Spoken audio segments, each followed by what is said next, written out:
All right, Yana, we'll just do some running in place first. Have we talked about running in place and how you can teach people how to run in place? Okay, so what we'll do is we're just gonna kind of go about shoulder width apart with your feet, and we're gonna lift your heels up, soft knees, and then we're gonna bring one knee up, and then put it back down, and then bring the other knee up.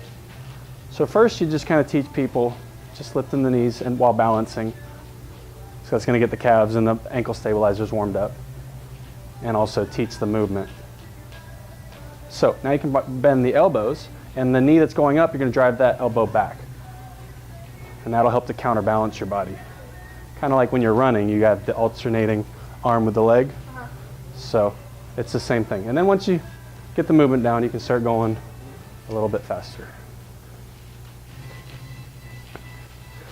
And watching in the mirror that your knees are straight, toes are straight, you're kind of lifting your knees versus pushing off with your toes, okay? Your ankles are gonna become more decelerators than accelerators. Your accelerators are your hip flexors. So a lot of people try to push off their calves, and that's fine when you're sprinting, but when you're just going out for a jog, those calves will wear out if you're pushing off. But the hip flexors have a lot more energy in them, and the physics of just lifting the knees is a lot more efficient. So all you're doing is picking up your legs with your hip flexors. So this is a good way to warm people up. Kind of just running in place, but it's also teaching proper running mechanics when you go outside.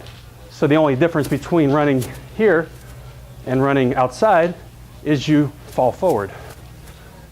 So that's all it is. Your throttle when you're running is your forward falling body. If you want to go faster, you lean further forward and you pick your knees up faster. And then if you want to slow down, you just bring your trunk back to slow yourself down.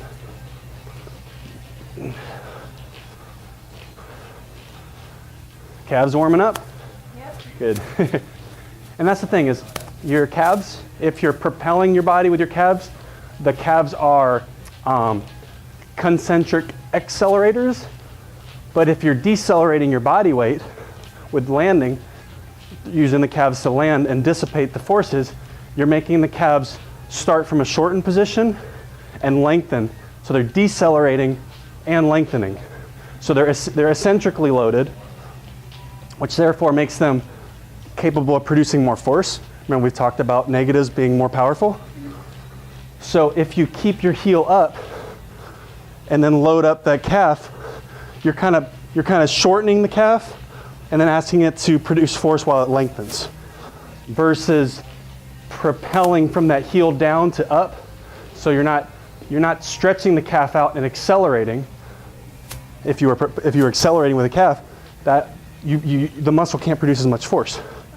So yes, it can produce force, but not for as long a period of time. So when you teach the calves to become eccentric decelerators, they can work a lot longer because they're not burning as many calories. The muscles are already in that shortened load, and then lengthening, lengthening.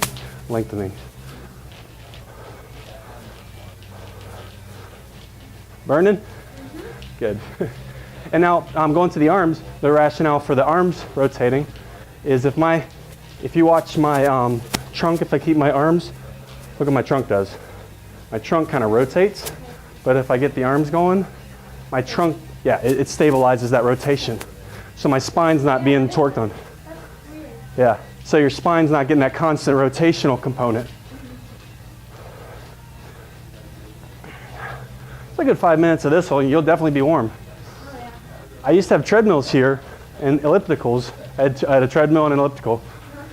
And I started doing this with people, and I sold them. I was like, I don't need those anymore. Because this is teaching proper natural movement patterns and saving space. And for people who don't have that at home. Exactly. You can do this in front of the TV. And you do this for 20 minutes, and it's like you went for a run.